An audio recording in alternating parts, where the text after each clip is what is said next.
The rain fell in sheets across the Bandar Abbas harbor, turning the ancient docks into a maze of slick stone and rusted metal that seemed determined to reject anyone foolish enough to venture near the water's edge.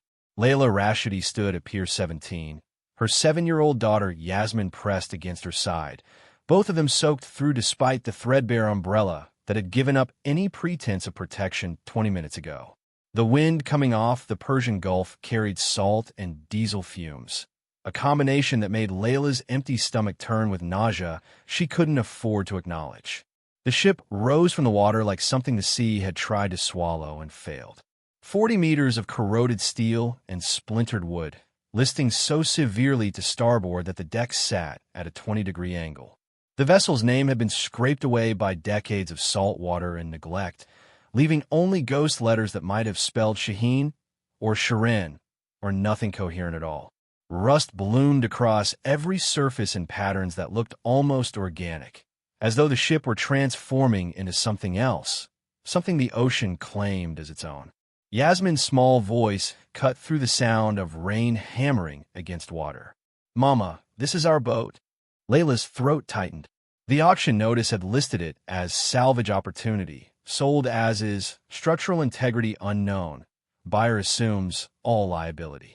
She'd bid $700, every cent she had left after 6 months of unemployment, after the divorce that had taken everything except debt, and a daughter who deserved better than a mother, who kept making desperate decisions disguised as hope. "It's ours, Habibti. We're going to make it better." A truck rolled past on the dock, its driver slowing to get a better look before accelerating with a spray of muddy water that caught them both. Laughter erupted from inside the cab, harsh and mocking, the sound carrying back even after the vehicle disappeared into the industrial maze of shipping containers and warehouses. Layla felt the familiar tightness in her chest, the sensation of drowning while standing perfectly still. 3 years ago, she'd been a textile restoration specialist at the National Museum of Iran, commanding respect for her expertise in Persian carpets and ancient weaving techniques. Her hands had touched artifacts worth millions, had coaxed color back into threads that predated the Islamic Golden Age. She'd published papers, given lectures, built a reputation as someone who understood the language woven into every knot and dye pattern. Then the museum restructuring came. Budget cuts, downsizing. Her position eliminated along with 15 others, all of them specialists whose expertise mattered less than spreadsheets, showing red numbers that demanded correction. The severance package lasted 4 months. The job market offered nothing except positions that required connections she'd lost when her marriage to Reza dissolved under the weight of financial stress and his gambling addiction that had consumed their savings. The divorce left her with Yasmin, $18,000 in debt from Reza's losses, and a studio apartment in South Tehran where the electricity cut out twice a week and the landlord threatened eviction with the regularity of prayer calls. She'd applied for 200 positions in 8 months. Museums, universities, private collectors, restoration studios. Every application met with polite rejection or, more often, silence. The ship auction had appeared on a maritime salvage website. Layla had been browsing in the desperate hope of finding cargo containers of textiles she might restore and resell.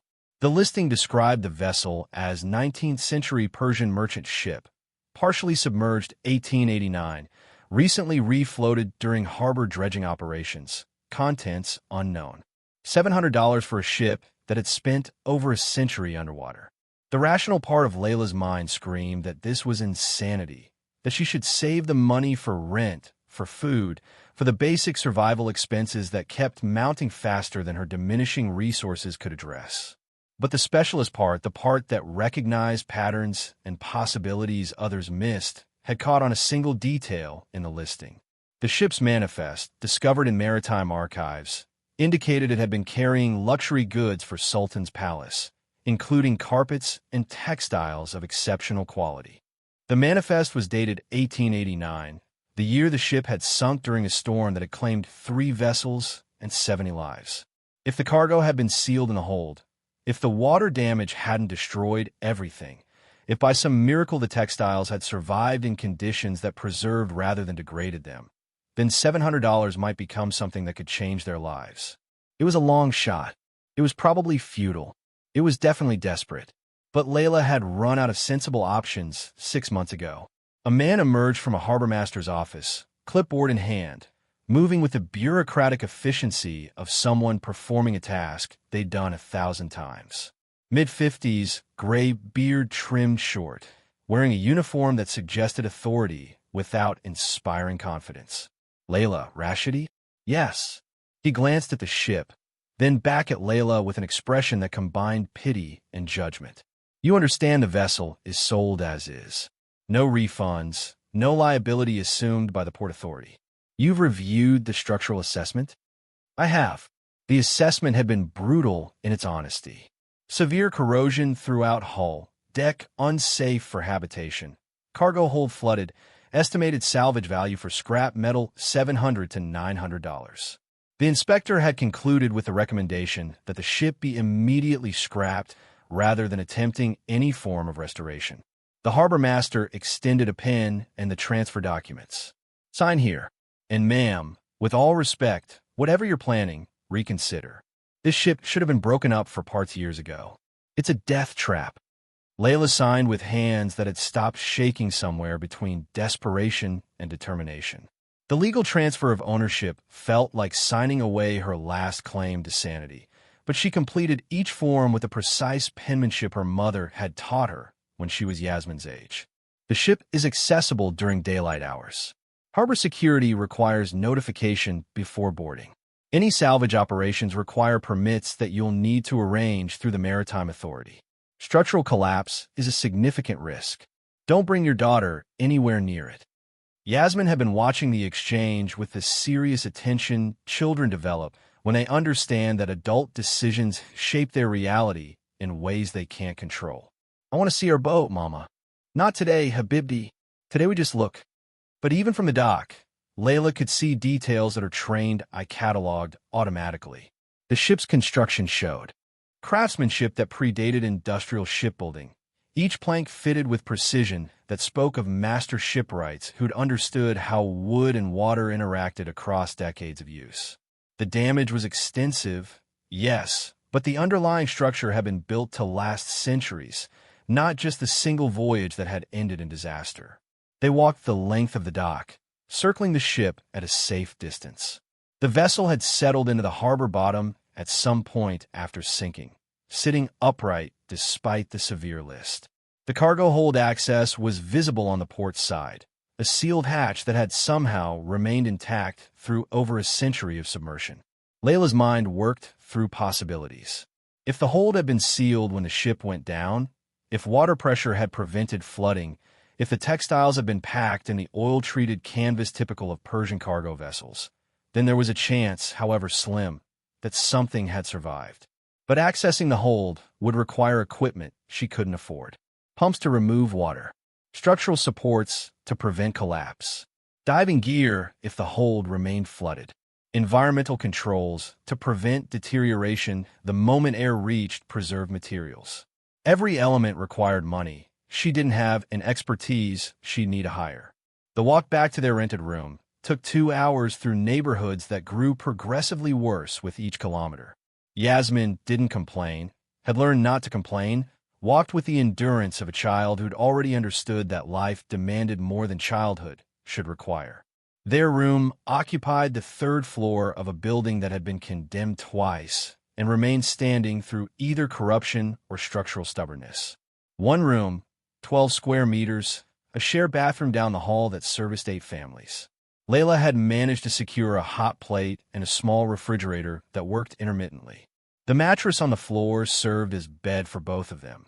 Yasmin curled against her mother each night in the formation that had become their primary defense against a world that felt increasingly hostile. That evening, after Yasmin had eaten the rice and vegetables Layla prepared on the hot plate, after her daughter had completed homework by the light of a battery-powered lamp, after Layla had tucked her in with promises that things would get better soon, she sat at the small table and spread out everything she had. The ship's manifest, photocopied from maritime archives. Blurry but legible, listing cargo in Ottoman Turkish that Layla could read, due to her textile specialization. 73 carpets of exceptional quality, commissioned for His Majesty's palace. Estimated value, 20,000 Ottoman lira. In 1889, 20,000 Ottoman lira represented extraordinary wealth. The carpets must have been masterworks, the kind produced in royal workshops where master weavers spent years on single pieces, where natural dyes came from sources guarded like state secrets, where every knot represented not just craft but art elevated to religious devotion. If even one carpet had survived, if it retained any of its original condition, it could be worth enough to justify the $700 she'd spent. But the odds of survival seemed impossible. Saltwater destroyed organic materials. Textiles submerged for over a century should have degraded into shapeless residue. Every reasonable analysis suggested she'd thrown away money on a rusted hull that would yield nothing except confirmation of her own desperation. Layla pulled out her laptop, the battery at 12%, because she'd had to choose between electricity for the hot plate or electricity for charging. She connected to the building's unreliable Wi-Fi and began researching anaerobic preservation, the conditions under which organic materials could survive submersion through absence of oxygen rather than despite it. 3 hours later, with Yasmin sleeping peacefully and the battery warning flashing, Layla found a case study from the Vasa Museum in Stockholm. The Swedish warship Vasa had sunk in 1628 and remained underwater for 333 years. When raised in 1961, the ship and many of its contents have been remarkably well preserved due to the Baltic Sea's low salinity and the anaerobic conditions in the sediment where the ship had settled. The Persian Gulf had higher salinity than the Baltic, which typically accelerated degradation. But if the cargo hold had sealed completely, if sediment had buried the ship quickly, if bacterial action had consumed available oxygen and created an anaerobic environment, then the same principles might apply. It was a slim possibility, but it was a possibility. Layla's phone buzzed with a text from her mother. "Your uncle heard about the ship. He says you've lost your mind. Call me." She didn't call. Her mother meant well, but every conversation ended with the same advice. Marry again. Find a man who could provide stability. Stop chasing dreams that belonged to a version of Layla who no longer existed. Her uncle, her mother's brother, had offered her a position as a secretary in his import business, answering phones and filing paperwork, abandoning every year of specialized training for a salary that would keep her barely above poverty, while he reminded her weekly that she should be grateful. Yasmin stirred in her sleep, murmuring something about boats and treasure.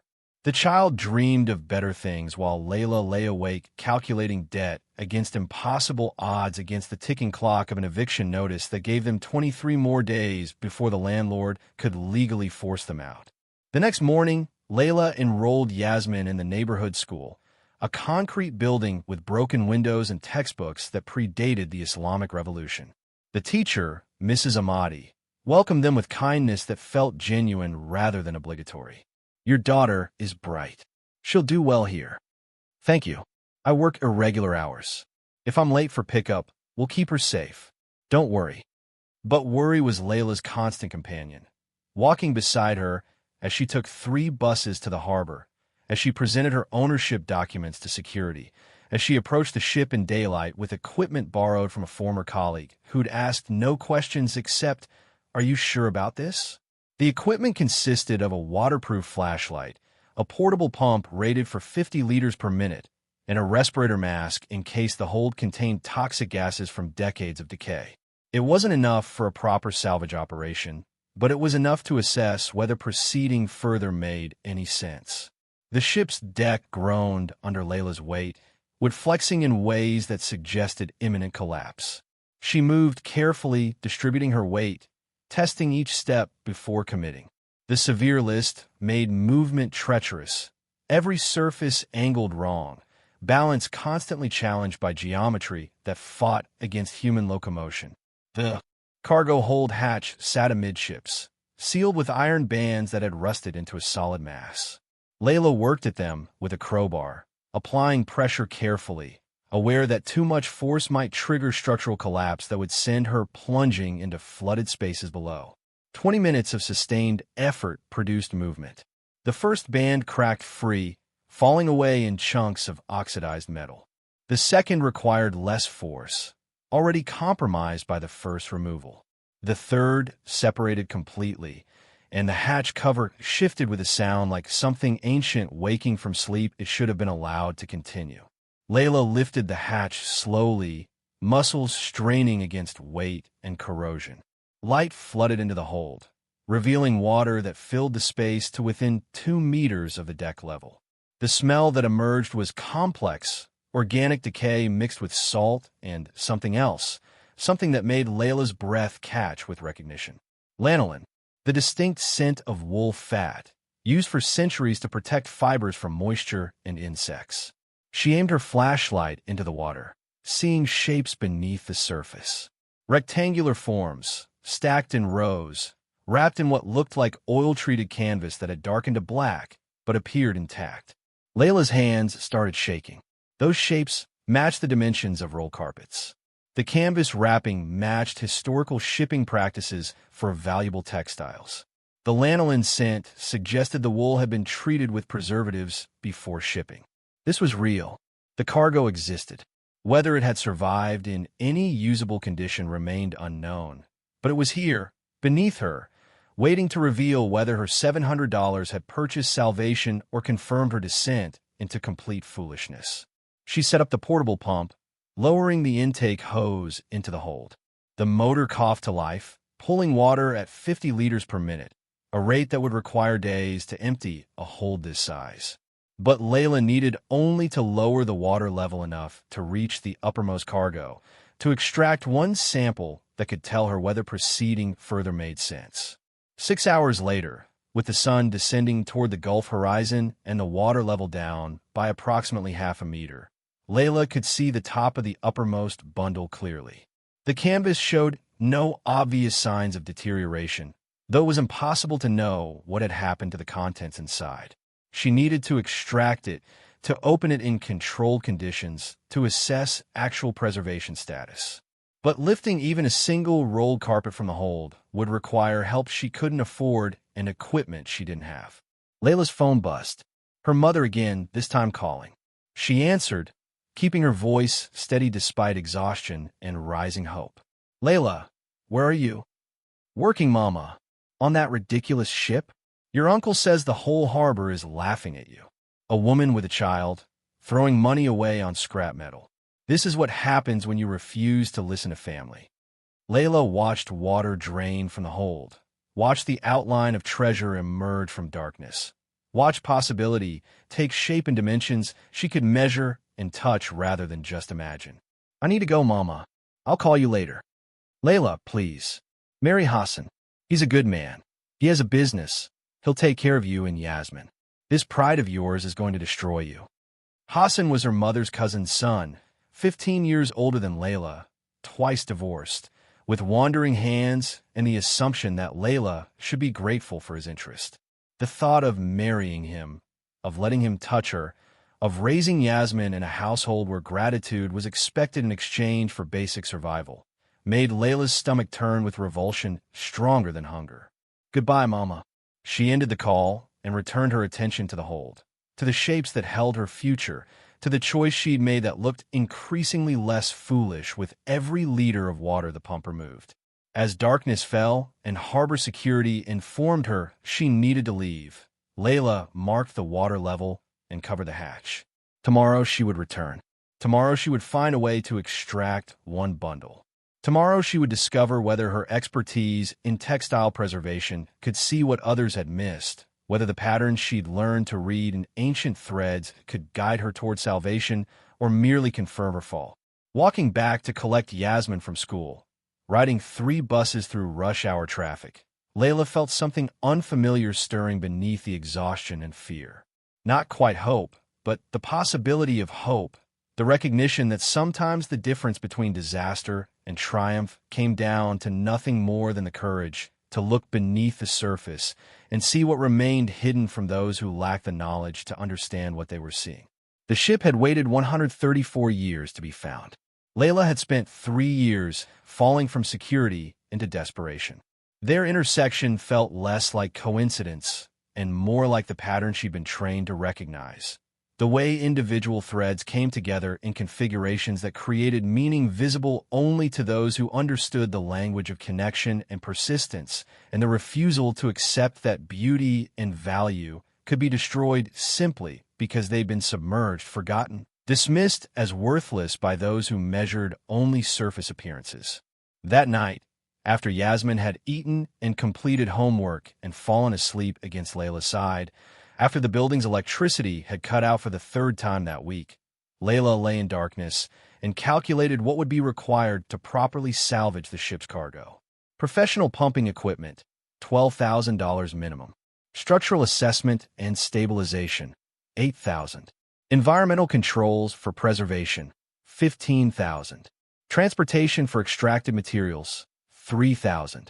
Storage facility with climate control, $2,000 per month. $40,000 to begin a salvage operation that might yield nothing. Money she didn't have, couldn't borrow, and couldn't earn through any conventional means available to an unemployed textile specialist with mounting debt and no collateral. The eviction notice gave her 22 more days. Her bank account held $18 after purchasing rice and vegetables. Yasmin needed new shoes. The current pair held together with glue that kept failing. The electricity bill was overdue. The water would be shut off next week without payment. Layla should have felt defeated, should have recognized that this gamble had failed before it truly began, that $700 had purchased nothing except confirmation that desperation made poor advisor. Instead, she felt the textile specialist's mind engage with a problem that demanded creative solution rather than conventional approach. She couldn't afford industrial pumps, but she could afford a network of smaller pumps purchased secondhand. She couldn't hire structural engineers, but she could learn assessment techniques and apply them carefully. She couldn't rent climate-controlled storage, but she could improvise environmental controls using materials that cost almost nothing. The Vasa Museum had taken decades to properly preserve and display their salvaged ship. Layla had 22 days before eviction, $18, and a daughter who deserved better than watching her mother surrender to circumstances that demanded surrender. 22 days to extract one bundle, to open it, to assess what a century underwater had done to carpets that might represent the pinnacle of Persian textile art, to determine whether her $700 had purchased treasure or merely confirmed her as the fool everyone already believed her to be. Sleep came fitfully, interrupted by calculations and planning and the sound of Yasmin's steady breathing, the reminder that failure meant more than personal defeat. It meant failing her daughter, failing to provide the stability and opportunity every child deserved, failing to demonstrate that expertise and knowledge and specialized training mattered more than the brutal economics of a society that valued connections over competence. The morning brought rain again, the kind of persistent gulf weather that made everything harder but changed nothing about what needed to be done. Layla dressed in clothes that had been nice once, before unemployment and hand-washing and the wear of desperation had reduced them to barely presentable. She braided Yasmin's hair with the care her daughter deserved, prepared breakfast from the last of their rice, and walked her to school through streets that smelled of diesel and open sewage and the salt air that connected everything to the harbor where a ship waited. Mrs. Ahmadi met them at the school entrance, her expression shifting from professional greeting to genuine concern when she saw Layla's face. "Are you well, Mrs. Rashidi?" "Just tired. Working late. Yasmin's homework is complete. She's an excellent student. But please, take care of yourself. Children need their mothers healthy." The kindness almost broke through Layla's carefully maintained composure. She nodded, unable to trust her voice, and watched Yasmin disappear into the classroom before turning back toward the buses that would carry her to the harbor, to the ship, to the next stage of her desperate gamble against probability. At the harbor, she purchased 3 additional portable pumps from a marine salvage vendor who looked at her with the same expression everyone seemed to wear lately. Pity mixed with judgment, the assumption that she didn't understand what she was doing, that her presence in spaces traditionally dominated by men represented intrusion rather than legitimate business. "These pumps aren't industrial grade," the vendor warned, speaking slowly as if explaining to a child. You'll need at least 6 running constantly to make real progress on a flooded hold. And even then, you're talking weeks of continuous operation. The electricity cost alone, I understand. I'll take 3. The purchase consumed her remaining $18 plus money she borrowed from a former museum colleague who extracted promises that Layla knew she might not be able to keep. But the pumps came with enough hose to reach deep into the hold, and their combined output would triple her drainage capacity. Back at the ship, Layla set up all 4 pumps in sequence, staggering their intake depths to maximize efficiency.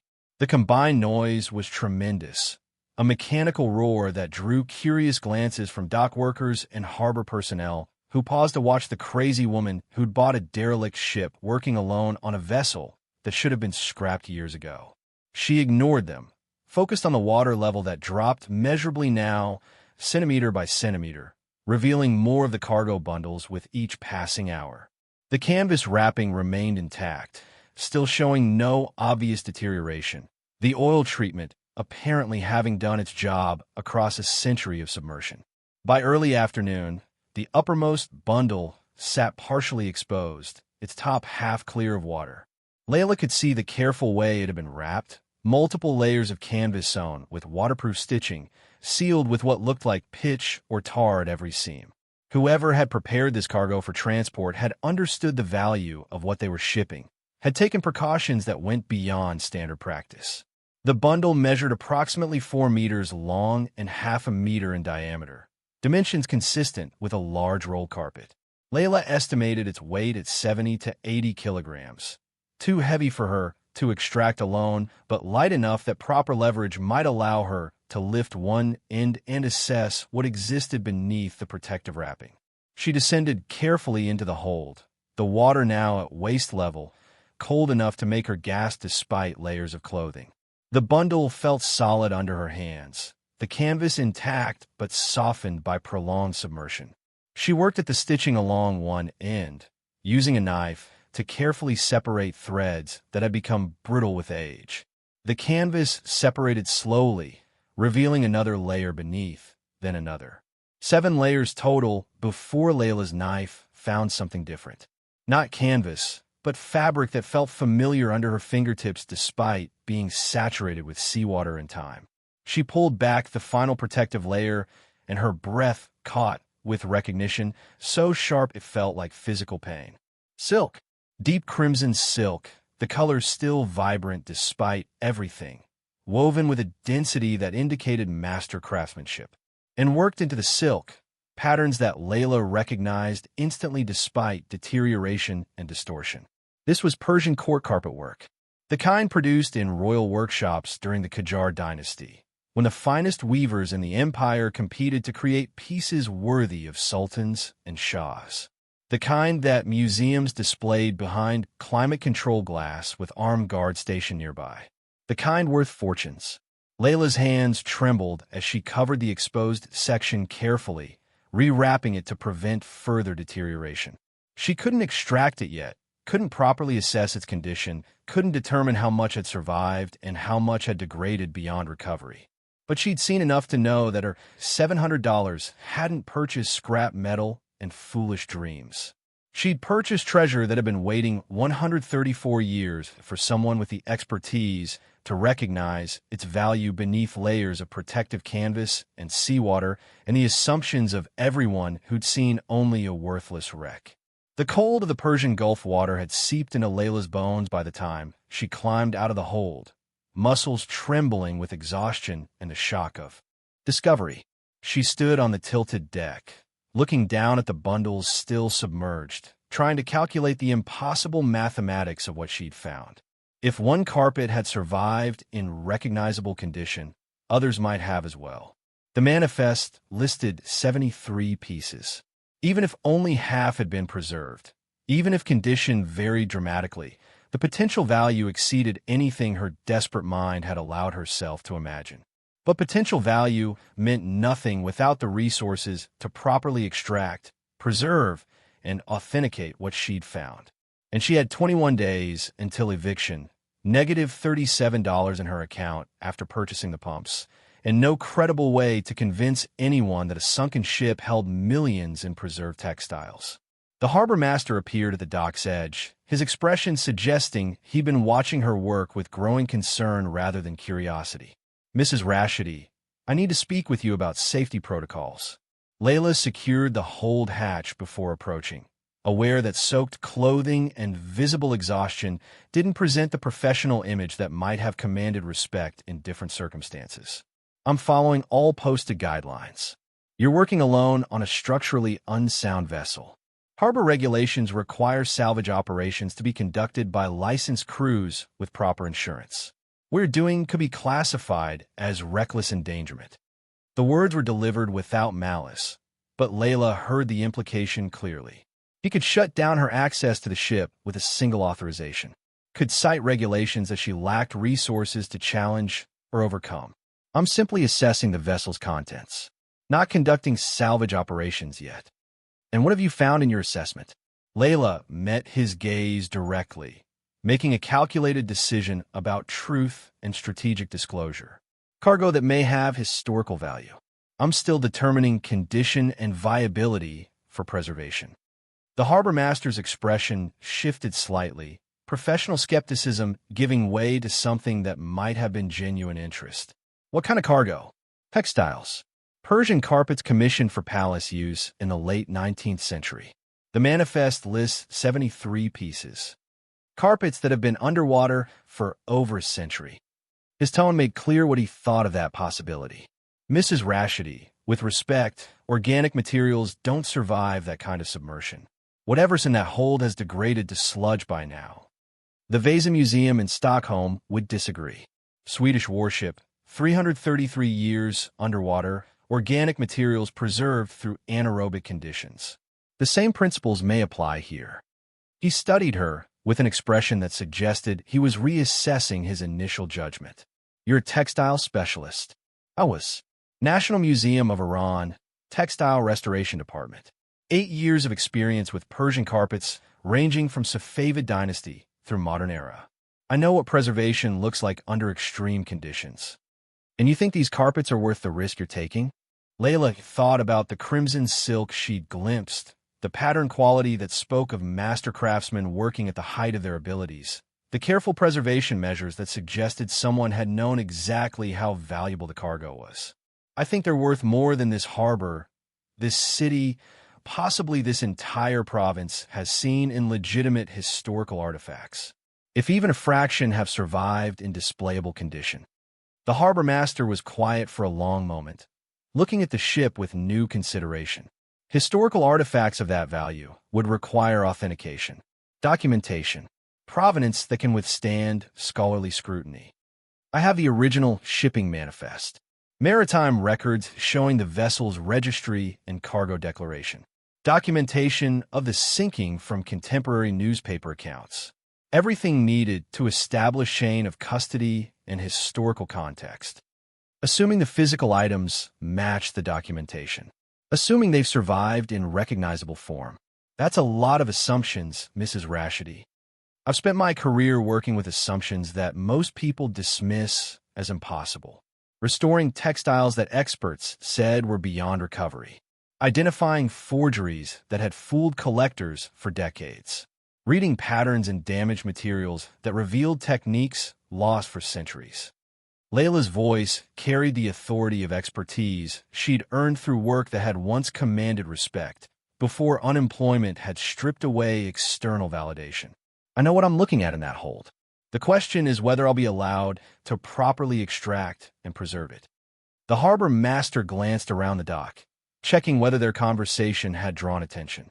If what you're saying is true, if there's genuine historical treasure in that wreck, this becomes complicated. Maritime law, cultural heritage regulations, ownership disputes. The Iranian government would have claimed. Museums would want access. You could spend years in court trying to establish any right to the cargo, even if you can prove it exists. Layla had researched these complications during the sleepless nights before purchasing the ship. Iranian law was murky on private ownership of historical artifacts recovered from maritime salvage. The vessel had sunk before modern preservation laws existed, in international waters that had since been claimed by territorial expansion. Ownership of cargo from sunken ships fell into legal gray areas that courts resolved through interpretation rather than precedent. The ship is registered in my name. The cargo manifests list goods commissioned for private palace use, not state property. Legal precedent suggests that properly recovered materials from legitimately purchased vessels belong to the party who conducted salvage operations and bore the financial risk. Legal precedent also suggests that cultural heritage exceeding certain value thresholds becomes subject to government oversight regardless of private ownership claims. You extract those carpets, authenticate them, prove they're worth what you think they are, and suddenly you're not a struggling single mother trying to survive. You're someone with assets that powerful people want to control. The warning carried weight that Layla couldn't dismiss. She'd watched colleagues navigate the politics of museum acquisitions, had seen how discoveries that should have elevated careers instead became battlegrounds where credit got assigned based on connections rather than actual work performed. What would you do? The question emerged before Layla could stop it, vulnerability showing through professional facade. If you were in my position, knowing what's down there, what would you do? The harbor master looked at the ship, at the pumps still laboring to drain the hold, at Layla standing in soaked clothes with exhaustion written across her face, at the impossible situation she'd placed herself in through desperation and expertise colliding. I'd extract one piece, document it thoroughly, get proper authentication from someone whose reputation can't be easily dismissed. Then I'd make strategic decisions about disclosure and ownership claims before word spreads and you lose control of the narrative. He paused, seeming to wrestle with whether to continue. And I'd do it quickly, before people who are already laughing at you realize they should have been paying closer attention. People like who? Harbor's not the only organization that monitors salvage auctions. There are private collectors, antiquities dealers, government cultural ministries, all of them watching for anything that might have value beyond scrap metal. When you bid $700 on that wreck, you probably thought no one would care. But people remember. And when someone starts pumping out a cargo hold that supposedly contains nothing, questions get asked. Ice ran down Layla's spine that had nothing to do with Gulf water still clinging to her clothes. Someone's already asking questions? A man came by yesterday, said he represented a maritime salvage consortium interested in derelict vessels. Asked about recent auction purchases, specifically about the Persian merchant ship. I told him it had been sold to a private buyer conducting assessment operations. He asked for the buyer's name. I declined to provide it, but Mrs. Rashidi harbor records are public. If he wants to know who bought the ship, he can find out through official channels within a day. What did this man look like? 50s, expensive suit, spoke Farsi with an accent I couldn't place. European maybe, or American who'd learned the language academically rather than natively. Had the bearing of someone accustomed to getting what they want through money rather than persuasion. Layla felt the situation shifting beneath her, complications multiplying faster than she could process. Someone with resources was interested in the ship. Someone who would have access to information she lacked, connections she couldn't match, legal mechanisms that could tie up salvage operations and bureaucratic delays long enough for her to lose everything through simple attrition. How much time do I have? Before he identifies you as the buyer? Already happened, probably. Before he makes a move to complicate your ownership? Depends on what he wants and how quickly he can mobilize resources. Could be days, could be weeks. But if I were you, I'd work faster. The harbor master left Layla with that warning, returning to his office while she stood on the dock, trying to recalculate timelines that had already been impossibly compressed. 21 days until eviction had just become extract and authenticate critical cargo before unknown adversary with superior resources moves to claim it through legal channels Layla couldn't afford to fight. She returned to the ship, descended into the hold where water level had dropped another 10 centimeters, and assessed the uppermost bundle with new urgency.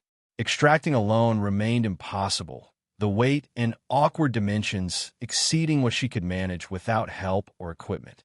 But she'd learned during her museum work that impossible often meant difficult with current approach, rather than genuinely impossible regardless of method.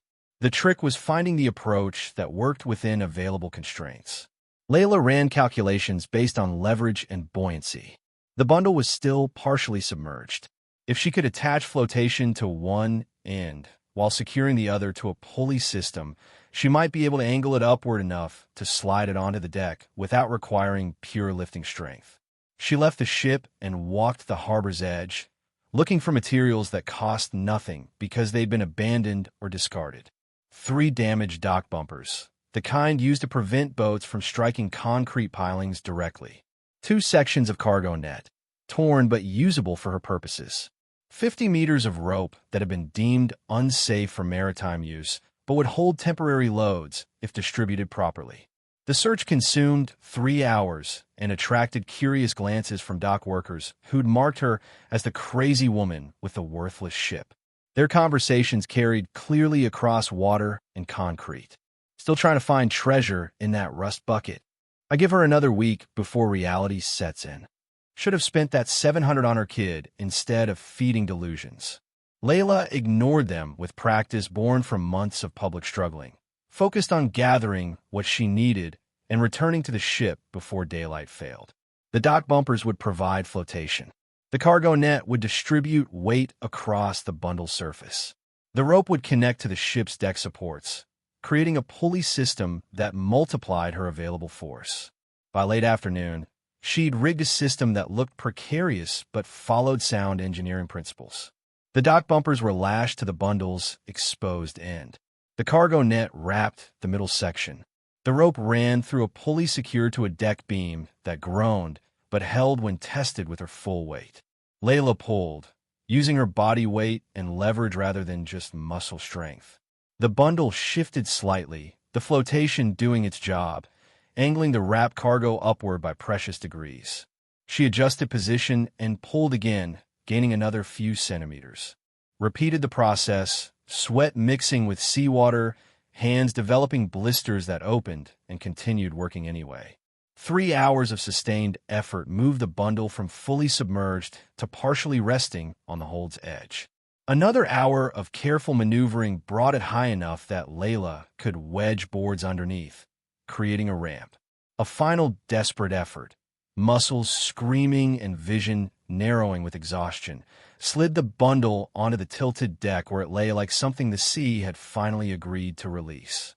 Layla collapsed beside it, lungs burning, hands bleeding from rope friction, aware that she'd just exceeded every reasonable safety protocol, and that if the deck had given way during the extraction, she might have been crushed or drowned or both.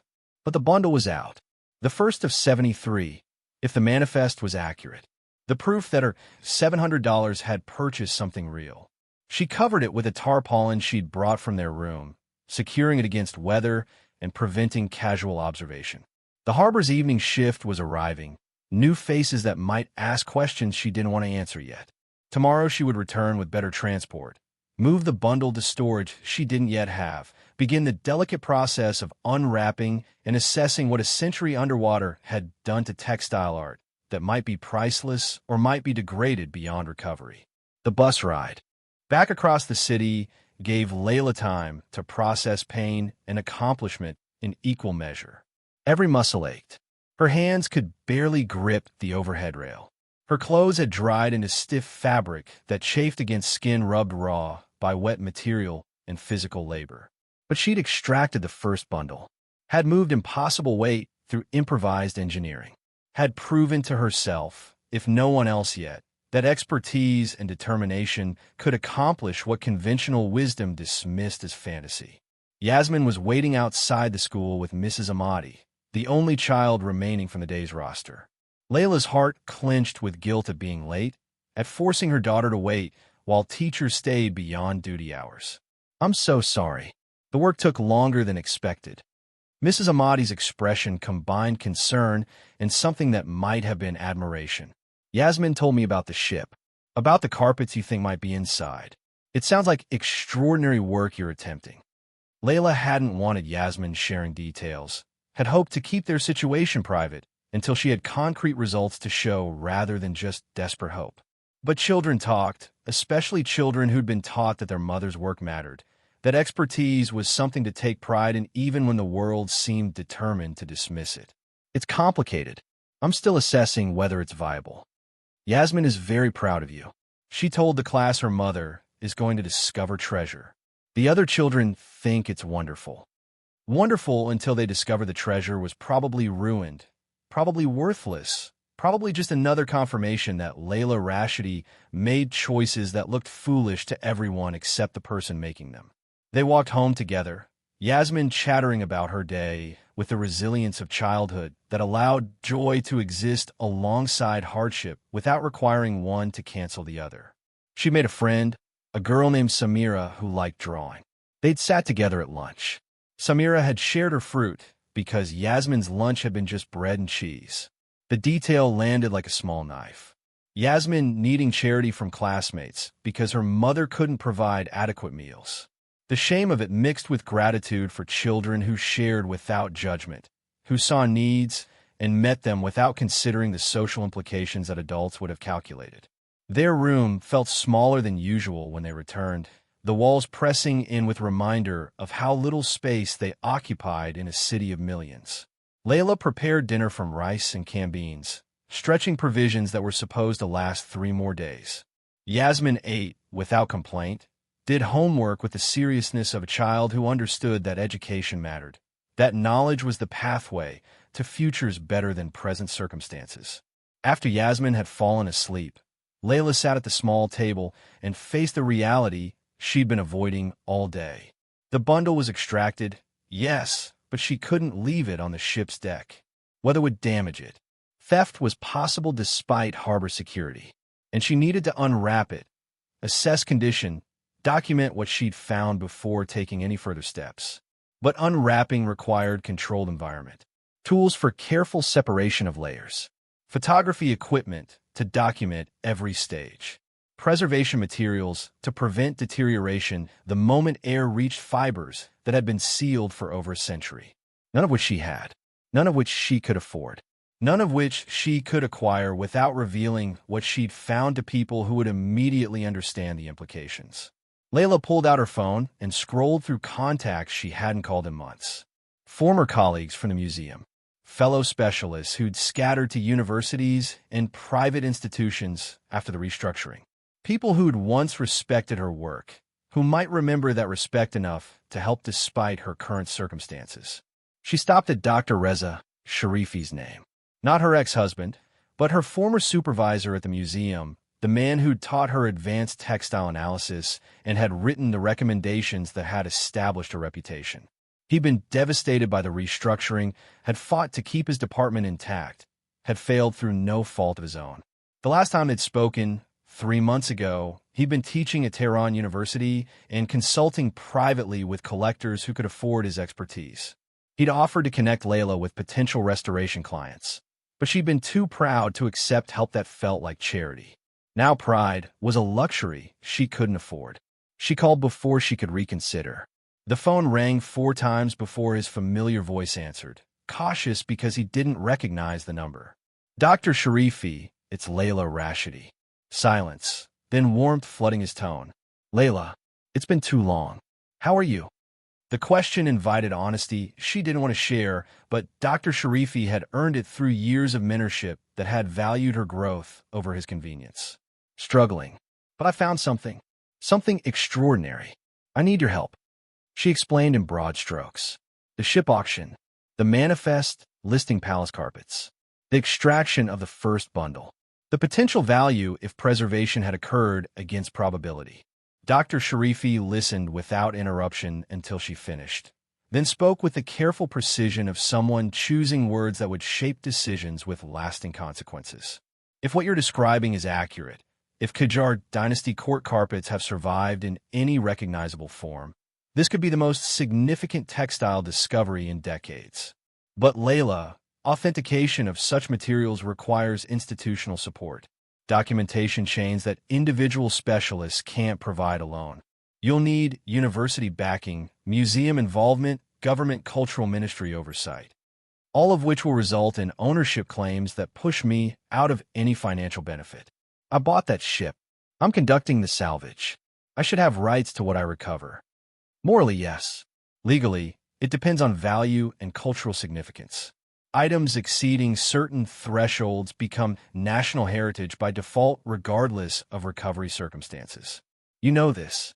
I know the system protects institutions and collectors while people like me who do the actual work end up with acknowledgments and footnotes. Bitterness crept into Layla's voice despite efforts to maintain professional tone. I need authentication that doesn't require surrendering control before I've even confirmed what exists. Dr. Sharifi was quiet for a long moment. What exactly are you asking me to do? Come assess one bundle. Provide preliminary authentication. Help me document condition and approximate value. Not official museum certification, just expert opinion from someone whose reputation can't be easily dismissed. And in exchange, I share findings with you for academic publication, co-authorship on any papers analyzing the materials, access to the collection for research purposes after I've established legal ownership. Layla, if these carpets are what you think they are, academic publication will make you a target. Every antiquities dealer and government ministry will move to claim them. You'll face legal challenges that could drag on for years. I face eviction in 20 days. Legal challenges can't be worse than homelessness. The stark honesty seemed to shift something in Dr. Sharifi's consideration. Where's the bundle now? On the ship's deck, covered with tarpaulin. I need to move it to controlled environment for unwrapping. My laboratory at the university. I can provide access after hours, when fewer questions will be asked. But Layla, we do this carefully, documented at every stage. No cutting corners that could compromise authentication later. Relief flooded through Layla with physical force. Thank you. I can bring it tomorrow night. How will you transport it? Those bundles typically weigh 70 kilograms or more. I'll figure something out. She heard Dr. Sharifi's slight laugh, recognition of the stubbornness he'd once praised when it had served research purposes. I'll send a university van. Tomorrow evening, 8 o'clock at the harbor. We'll extract it together. After the call ended, Layla sat in darkness listening to Yasmin breathe and feeling something close to hope mixing with the exhaustion. Dr. Sharifi's involvement meant legitimate expertise applied to her discovery. His reputation would lend credibility. His laboratory would provide the controlled conditions needed for proper unwrapping. But it also meant sharing the discovery before she'd fully understood its scope. Meant risking word spreading through academic networks before she'd secured legal protections. Meant trusting that someone with institutional backing wouldn't decide that ownership properly belonged to the university rather than the desperate woman who'd purchased a sunken ship. Layla had learned to trust carefully after the divorce, after unemployment, after watching institutions she believed in fail to protect their people when economics demanded sacrifice. But Dr. Sharifi had proven himself through actions rather than just words, had fought for his department and his colleagues, even when fighting meant making powerful people uncomfortable. She would extend trust one more time, measured and strategic, and hope that her judgment was better now than it had been when she'd married Reza, or when she believed museum employment meant permanent security. The next day passed in a fog of practical logistics that consumed energy Layla barely had. Yasmin went to school with lunch Layla had cobbled together from the last of their food supplies. The landlord called to confirm he expected full payment in 20 days or legal eviction would proceed. Layla's mother texted 3 times asking her to reconsider Hassan's proposal. She ignored all complications that weren't immediately relevant to the task at hand. At 6 o'clock, she took 2 buses to the harbor and met Dr. Sharifi's van at the designated location. He emerged with a graduate student named Parisa, a young woman whose expression suggested she'd been told this was important but hadn't been given full details. Layla, Dr. Sharifi's greeting carried warmth and professional assessment in equal measure. He looked older than she remembered, gray having claimed more of his beard, lines around his eyes speaking of stress that academic work shouldn't have required. Show us what you found. They walked to the ship together, 3 figures moving through early evening harbor activity that was winding down toward night shift minimal staffing. The vessel looked even worse in evening light. Rust and decay emphasized by shadows that made structural compromises visible. Parisa stopped at the dock's edge, staring at the wreck with undisguised alarm. Dr. Sharifi, that ship shouldn't be boarded. It's clearly unsound. Ms. Rashidi has been working aboard it for days. She understands the risks. Layla led them across the tilted deck to where the bundle lay under tarpaulin. She removed the covering carefully, revealing the oil-treated canvas that had somehow remained intact through submersion and extraction. Dr. Sharifi knelt beside it, his hands moving over the surface with practiced assessment that read texture and condition through touch honed by decades of similar examinations. His breathing changed slightly, the kind of shift that specialists make when encountering something unexpected. The preservation is remarkable. Canvas integrity, this complete after submersion, suggests extraordinary preparation before shipping. The lanolin treatment probably helped. I could smell it when I first opened the hold. He looked at Layla with new appreciation. You've done excellent preliminary work. Moving this without proper equipment must have been extremely difficult. Impossible turned out to mean difficult with creative approach. Together, the three of them rigged a carrying system using the cargo net and boards that distributed weight across multiple contact points. The bundle was even heavier than Layla had estimated, easily 80 kilograms, requiring all three of them working in coordination to maneuver it off the ship and into the van without dropping it or causing damage. Parisa's skepticism had shifted to curiosity by the time they secured the bundle in the van. Dr. Sharifi, what exactly is this? Potentially the most significant Persian textile discovery in 50 years. Possibly longer. They drove through Tehran's evening traffic, the van moving carefully to minimize jostling. Layla sat in the back beside the bundle, one hand resting on the canvas as though physical contact could protect what lay beneath from the dangers of modern city navigation. The university laboratory occupied the basement of the architecture building, a space that had been designed for material conservation when the university had funding for such purposes. Now it served primarily as Dr. Sharifi's private workshop, a place where he conducted research and consultations beyond the reduced curriculum his department had been forced to adopt. They carried the bundle down narrow stairs into a workspace that made Layla's chest tighten with recognition of what had been lost. Proper conservation equipment, climate controls that actually functioned, photography setups for documentation, the tools that made professional textile restoration possible rather than improvised. This had been her world once. Clean spaces with adequate lighting and equipment that worked. Colleagues who understood why precision mattered.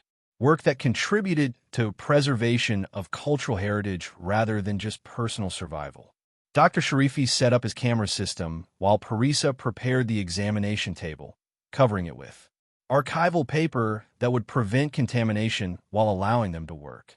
Layla washed her hands with the thoroughness that years of practice had made automatic, scrubbing away harbor grime and the day's accumulated dirt before approaching materials that might be fragile beyond ordinary comprehension. Parisa, full documentation from first cut. Photograph every layer as it's exposed. Layla, you'll direct the unwrapping. This is your discovery. The respect in his voice almost undid Layla's composure. To be treated as the expert again, as someone whose judgment mattered, whose expertise was valued rather than dismissed, felt like returning to an identity she'd thought permanently lost. She selected a scalpel from Dr. Sharifi's tool tray and approached the bundle with hands that had stopped shaking somewhere between the van and the laboratory. The first layer of canvas separated cleanly, revealing the second layer beneath. Then the third, the fourth, each one showing the careful preparation of someone who'd understood exactly how valuable the cargo was. 7 layers total before Layla reached the fabric that wasn't canvas. Her breath caught as it had in the ship's hold. But this time the reaction was witnessed by 2 people whose expertise matched her own, whose presence validated rather than dismissed what she was seeing. Dr. Sharifi. Her voice came out steadier than she felt. Look at this. He moved beside her, his focus absolute, his breathing shallow in the way specialists breathe when encountering materials that exceed expectations. His hand hovered over the crimson silk without quite touching, professional caution preventing contact until condition had been fully assessed. Qajar dynasty, late 19th century, court production. His voice carried certainty born from decades of similar identifications. The silk quality indicates royal workshop origin. The dye saturation suggests pomegranate and cochineal, the combination reserved for palace commissions. Parisa had abandoned photography to crowd closer, her earlier skepticism replaced by academic excitement. It survived? After all that time underwater? The anaerobic conditions must have been perfect. Dr. Sharifi straightened, looking at Layla with an expression that combined professional admiration and something close to awe. This shouldn't exist. Every preservation model says organic materials degrade under extended submersion. But you were right. You saw what others couldn't. They continued unwrapping with meticulous care, documenting each stage. The silk emerged gradually, revealing patterns that took Layla's breath away despite years of studying similar work. Garden motifs rendered with precision that made each flower seem to bloom across the carpet surface. Geometric borders that demonstrated mathematical sophistication equal to the artistic skill. Color combinations that spoke of dye masters working at the absolute peak of their craft. The full carpet measured 4 meters by 2.5 meters when finally exposed. Minor damage showed along edges where water had penetrated protective layers, but the central field remained remarkably intact, colors still vibrant, patterns still legible. The whole piece maintaining artistic coherence that made it immediately recognizable as masterwork rather than conventional production. Dr. Sharifi photographed from multiple angles while Parisa took measurements and recorded condition notes. Layla stood back slightly, allowing them to work while her mind calculated implications that extended far beyond this single piece. If this had survived, others might have as well. 73 pieces total according to the manifest. Even if only half had been preserved this well, even if condition varied significantly, the collective value could be staggering. Conservative estimate for auction value. Layla's question broke the focused silence. Dr. Sharifi considered carefully before answering. Assuming authentication holds under institutional scrutiny, assuming provenance can be properly documented, assuming no legal complications regarding ownership. He paused, meeting Layla's eyes with significance. $10 million. Possibly 15 if competitive bidding develops among collectors. The number hit like physical impact. $10 million for one carpet. 15 if she was fortunate. And 72 more potentially waiting in the ship's hold. Parisa's voice emerged as whisper. Dr. Sharifi, this could fund our entire department for years. This could do many things. He turned to Layla. But first, we need to address the question of ownership and the complications that will inevitably arise. The ship is registered in my name. I conducted the salvage. I bore the financial risk. And the moment you attempt to sell this carpet or authenticate it through official channels, or do anything that brings it to public attention, you'll face claims from the Iranian Cultural Heritage Ministry, from collectors who will argue you're illegally trafficking national treasures, from academic institutions that will insist proper preservation requires transferring materials to their custody. The warnings weren't new, but hearing them spoken in the presence of proof, rather than speculation, gave them weight Layla couldn't dismiss. What would you do? She asked the same question she'd asked the harbor master, seeking perspective from expertise rather than just desperate hope. Dr. Sharifi looked at the carpet spread across his examination table, at the evidence of master craftsmanship that had survived against improbability, at Layla standing exhausted and determined beside her impossible discovery. I would authenticate as many pieces as possible before word spreads. Document everything thoroughly. Establish provenance that can withstand legal challenge. Then I would negotiate from a position of knowledge rather than reacting to claims made by parties who want to control the narrative. How many pieces can we authenticate before someone notices? In this laboratory? Perhaps 5 before questions arise about equipment use and extended hours. More if we work quickly and limit who knows what we're doing. Layla calculated timelines that had already compressed beyond comfort. 19 days until eviction. Unknown time before the mysterious man interested in salvage operations made his move. However long it took word to spread through networks that someone had extracted valuable cargo from a wreck everyone had dismissed as worthless. I need to extract more bundles immediately. Can you provide transportation and laboratory access for sequential authentication? Dr. Sharifi exchanged glances with Parisa, unspoken communication passing between mentor and student. This becomes complicated for the university if it's discovered we're involved before official channels have been notified. This becomes survival for me and my daughter if I can't establish value before powerful parties move. To claim everything I've found. The calculation showed on Dr. Sharifi's face, professional caution warring with the recognition that Layla had discovered something extraordinary through expertise and determination that deserves support rather than bureaucratic obstacles. 5 pieces. We authenticate 5, document them thoroughly, then we pause and reassess based on response. But Layla, the moment this becomes public, your life changes in ways you cannot fully anticipate. People with resources will move to take what you found. You need legal representation that can fight challenges you can't afford to lose. I need those 5 authentications first. Proof of value that makes legal investment worthwhile. They carefully rolled the carpet and secured it in archival wrapping that would protect it during transport back to storage Layla still didn't have. Dr. Sharifi offered to keep it in his laboratory temporarily, along with the others they would extract and authenticate. This space is climate-controlled and secure. Better preservation than anywhere you could afford to rent. The offer was practical and generous and represented risk that Dr. Sharifi was assuming on her behalf. Layla accepted with gratitude that felt inadequate to the support being extended. They returned the empty bundle wrapping to the ship late that night, moving through harbor darkness with efficiency born from shared purpose.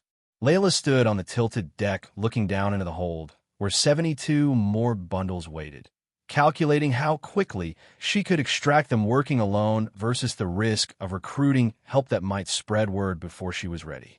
Dr. Sharifi seemed to read her thoughts. I'll send Parisa to assist with extraction. 2 people can work faster and safer than 1. We'll transport bundles to the laboratory in sequence, authenticate them systematically. She'll keep quiet about what we're finding. She's my doctoral student.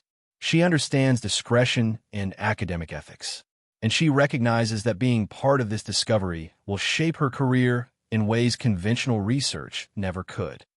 They parted with plans to return the following evening to begin systematic extraction of additional bundles, to race against timelines that had already compressed beyond comfort.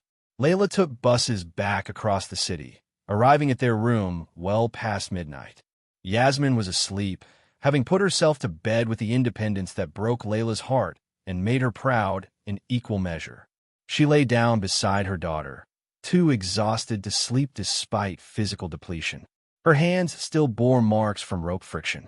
Her muscles ached from sustained labor. But beneath the exhaustion lay something stronger, something that felt like vindication beginning to form. She'd been right. The carpets existed. The preservation had worked. Her $700 had purchased not scrap metal, but treasure that could change everything. Tomorrow she would extract the 2nd bundle. Then the 3rd, the 4th, the 5th. She would race against discovery, against legal complications, against the mysterious collector who'd shown interest, against every force that seemed determined to take what she'd found before she could properly claim it. But tonight, for these few hours before dawn brought new complications, Layla allowed herself to recognize what she'd accomplished through expertise and desperation colliding. She'd found something extraordinary hidden beneath layers of canvas and seawater and assumptions that valuable things couldn't survive submersion and time and the dismissive judgment of people who measured worth by surface appearances. The carpets had waited 134 years, to be discovered by someone with the knowledge to recognize their value. Layla had waited 3 years for opportunity to prove that unemployment and divorce and descent into poverty hadn't erased the expertise she'd spent decades developing. Their intersection felt less like luck and more like the pattern she'd been trained to see. The way individual threads came together in configurations that created meaning visible only to those who understood the language being spoken. Tomorrow, she would continue extracting treasure from darkness. But tonight she had proven that impossible often meant difficult with creative approach rather than genuinely impossible regardless of method.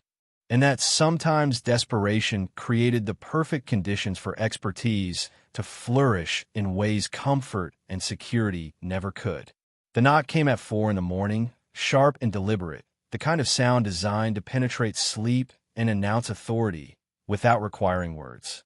Layla woke instantly, her body responding before her mind fully processed the threat. She moved to the door without turning on lights, aware that Yasmin still slept and needed to remain undisturbed for as long as possible. Through the cracked door, she saw 2 men in the poorly lit hallway. One wore an expensive suit that looked absurd at this hour in this neighborhood. The other stood slightly back, wearing casual clothes that didn't quite hide the security contractor bearing Layla had learned to recognize during her museum work with international collections that required armed transport. Mrs. Layla Rashidi? The suited man spoke Farsi with the European accent the harbor master had mentioned, each word precisely enunciated in a way that marked him as someone who'd learned the language academically rather than through immersion. Who are you? My name is Victor Koslov. I represent private collectors with interest in Persian antiquities.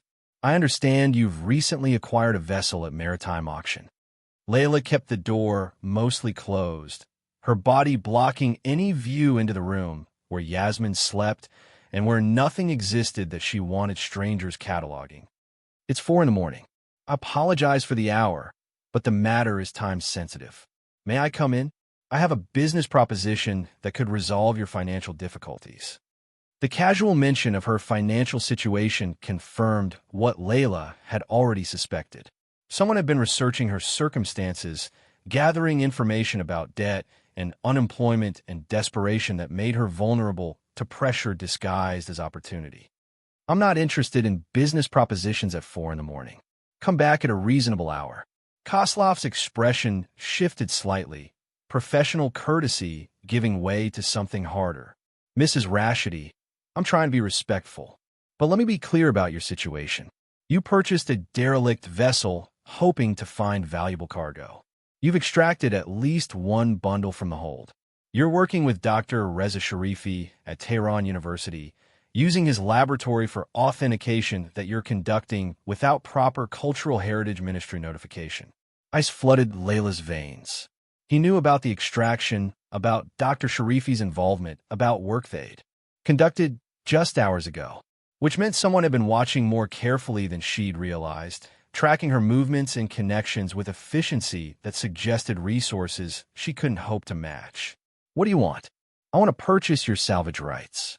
Fair market value for the vessel plus $50,000 as compensation for your effort. You walk away with money that solves your immediate problems. I assume responsibility for all salvage operations, all legal complications, all risks associated with authenticating and selling recovered materials. $50,000.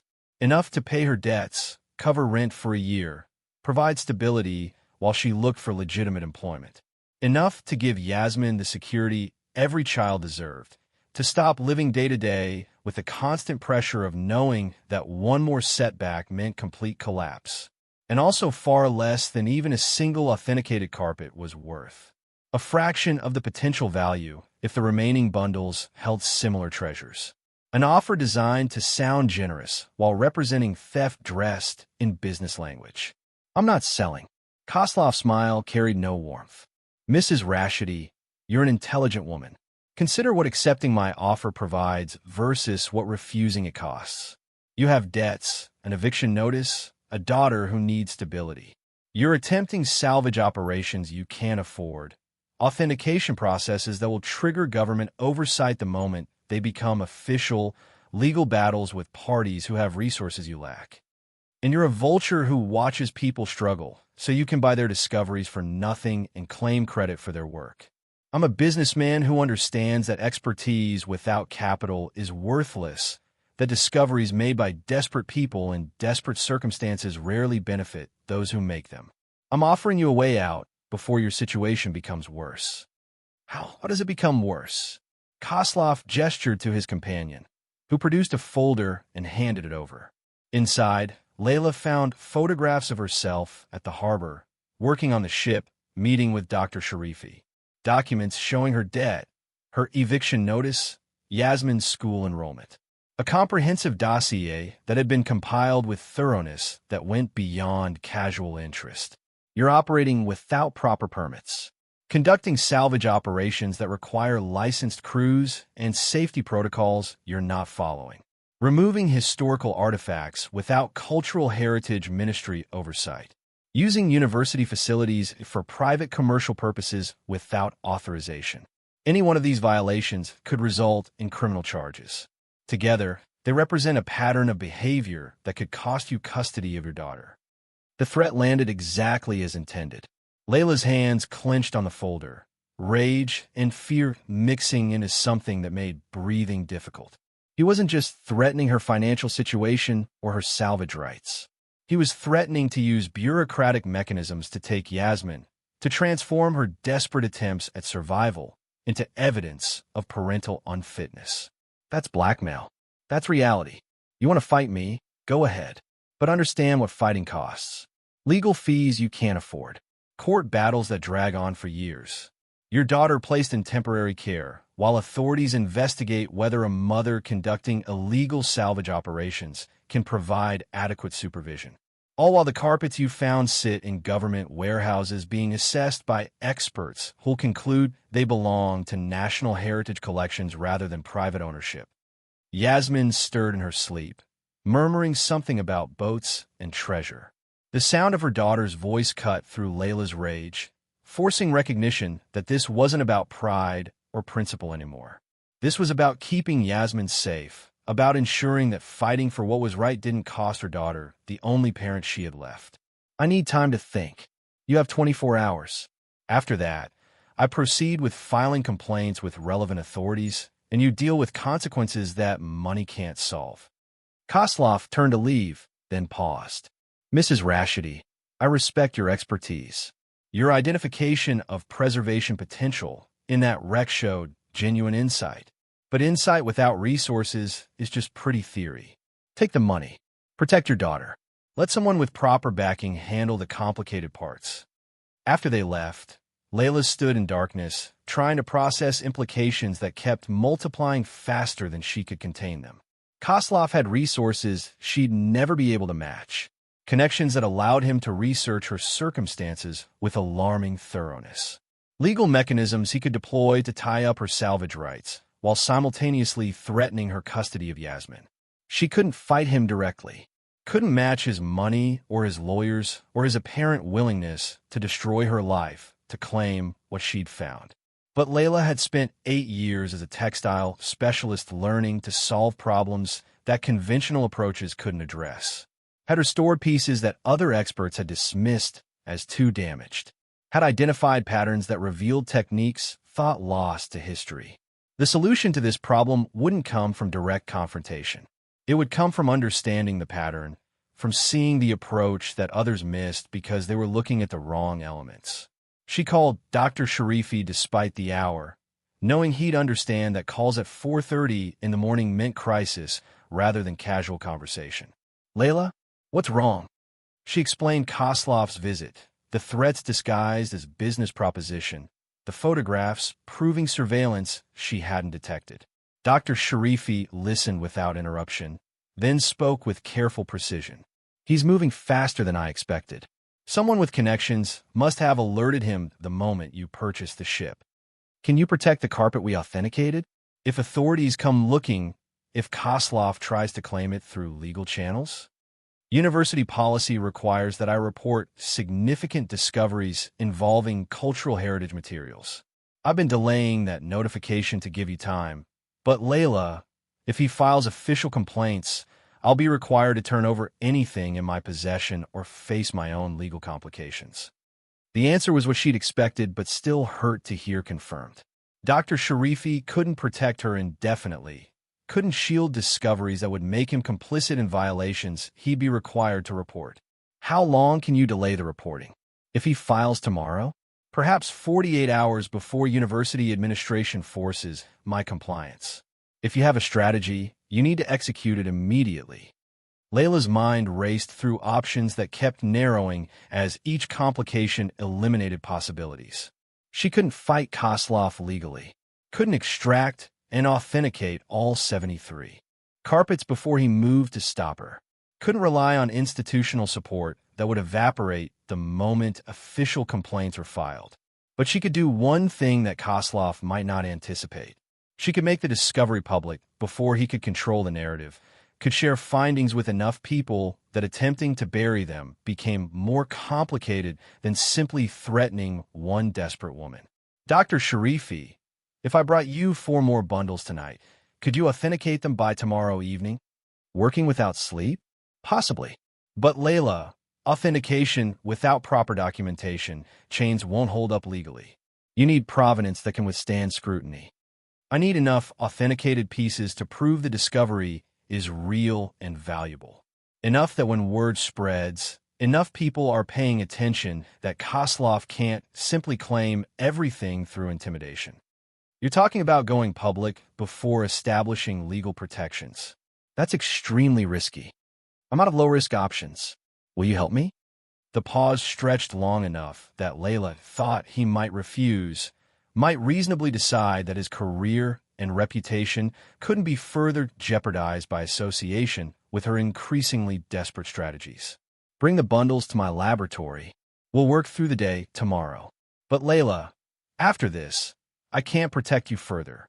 Once authentication is complete, once word spreads, you're on your own against forces neither of us can control. Understand. Thank you. After the call ended, Layla sat beside Yasmin, watching her daughter sleep with the peaceful oblivion of childhood that didn't yet understand how quickly safety could evaporate. She thought about Koslov's offer, about how $50,000 would solve immediate problems while surrendering everything she'd worked to discover. She thought about the carpets waiting in the ship's hold, about master craftsmen who devoted years to creating beauty that deserved recognition rather than becoming bargaining chips in disputes about ownership and profit. She thought about her own expertise, about 8 years of training and work that had been dismissed as irrelevant the moment institutional restructuring had eliminated her position, about the knowledge she'd accumulated that still mattered even if no one currently employed her to apply it.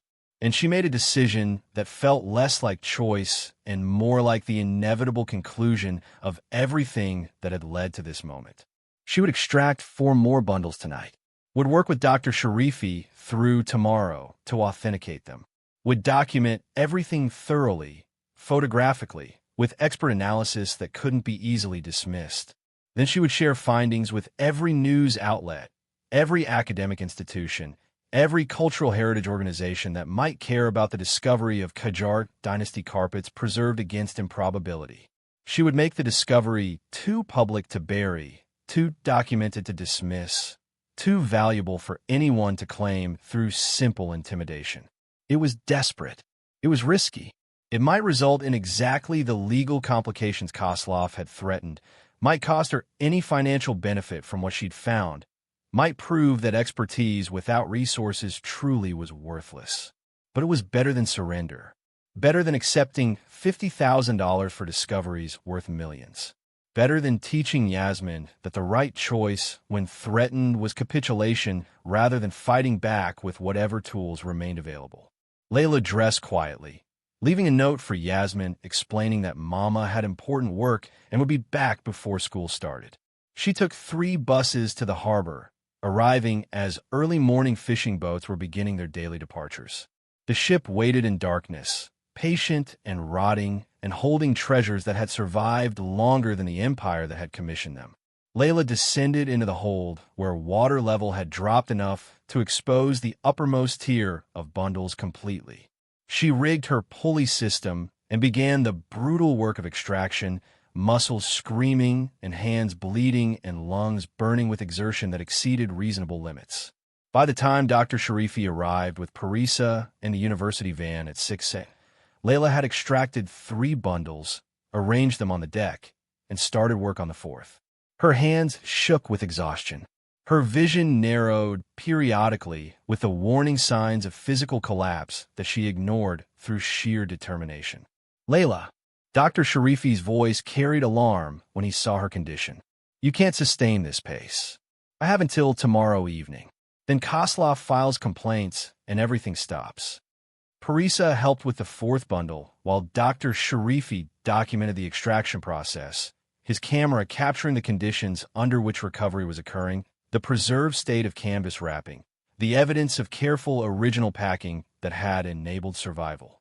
They transported all 4 bundles to the university laboratory as dawn broke over Tehran, the city waking to traffic and commerce, and the ordinary activities of people whose lives didn't hang on authentication of carpets that shouldn't exist.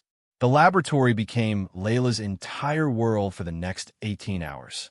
She and Dr. Sharifi worked in rotation, one unwrapping while the other documented, Parisa managing photography and condition notes with the systematic thoroughness of someone who understood that sloppiness now would undermine credibility later. The 2nd carpet emerged in condition similar to the 1st. Crimson silk with garden motifs, 4 meters by 2 meters. Minor edge damage, but central field remarkably preserved. Dr. Sharifi estimated value at $12 million, possibly higher if competitive bidding developed. The 3rd showed more deterioration, water having penetrated protective layers along one edge. But 70% of the piece remained intact, patterns still legible, colors still vibrant where preservation had held. $8 million, conservative estimate. The 4th was smaller, 3 meters square, but the craftsmanship exceeded anything they'd seen yet. The silk appeared almost luminous despite age, the dye work demonstrating techniques that even Dr. Sharifi couldn't immediately identify. The central medallion showed geometric patterns so complex they seemed to shift when viewed from different angles, mathematical precision elevated to art form. This is masterwork level. Dr. Sharifi's voice carried reverence that transcended professional assessment. Royal workshop, commissioned for specific palace location, created by weavers at the absolute peak of their abilities. Auction value could exceed $20 million if properly marketed to collectors who understand what they're seeing.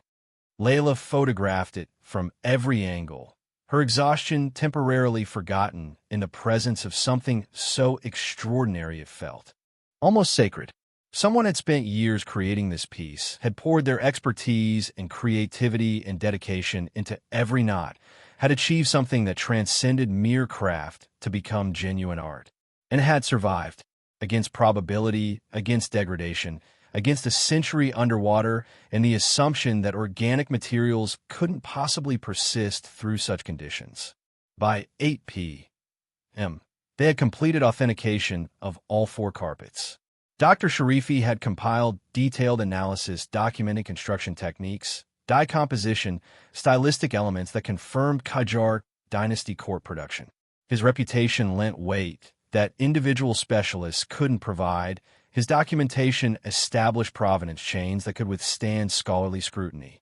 The 5 authenticated carpets together represented conservative value of $65 million, possibly $80 million if market conditions favored sellers and competitive bidding emerged among collectors with resources to meet prices that exceeded rational calculation.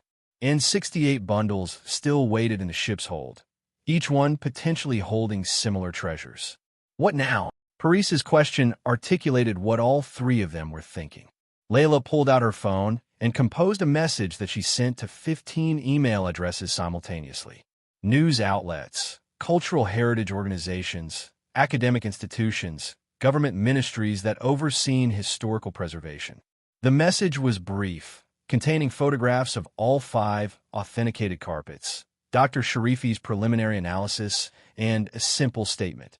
Qajar Dynasty court carpets recovered from sunken Persian merchant vessel. Authentication by Dr. Reza Sharifi, Tehran University. Estimated total value exceeds $65 million. Additional materials still being assessed. Full documentation available for legitimate inquiry. She pressed send before she could reconsider, watching the messages transmit into networks that would carry news faster than any attempt at suppression could contain. Dr. Sharifi watched over her shoulder, his expression combining approval and concern. Now everyone knows, including parties who will claim ownership, including Koslov who will accelerate his timeline, including government ministries that will demand surrender of materials for proper assessment. Now everyone knows the discovery is real. That makes it harder for anyone to simply take it through intimidation. They secured the 5 carpets in the laboratory's climate-controlled storage, locked behind doors that required university access codes. Not perfect security, but better than anything Layla could have provided independently. She took buses back across the city, arriving at their room well past midnight. Yasmin was asleep again, having put herself to bed for the 2nd consecutive night. The independence broke Layla's heart, but she had no energy left for tears, barely had energy to collapse onto the mattress beside her daughter before unconsciousness claimed her. The phone call started at 5 a.m., dozens of them from numbers Layla didn't recognize. News outlets requesting interviews. Cultural Heritage Ministry demanding immediate meeting. University administrators asking Dr. Sharifi what he'd been doing in his laboratory. Collectors offering to purchase salvage rights. Legal representatives warning of pending litigation if materials weren't surrendered. And one call from Viktor Koslov, his voice tight with barely controlled rage. You just made a significant mistake, Mrs. Rashidi. I offered you a clean resolution.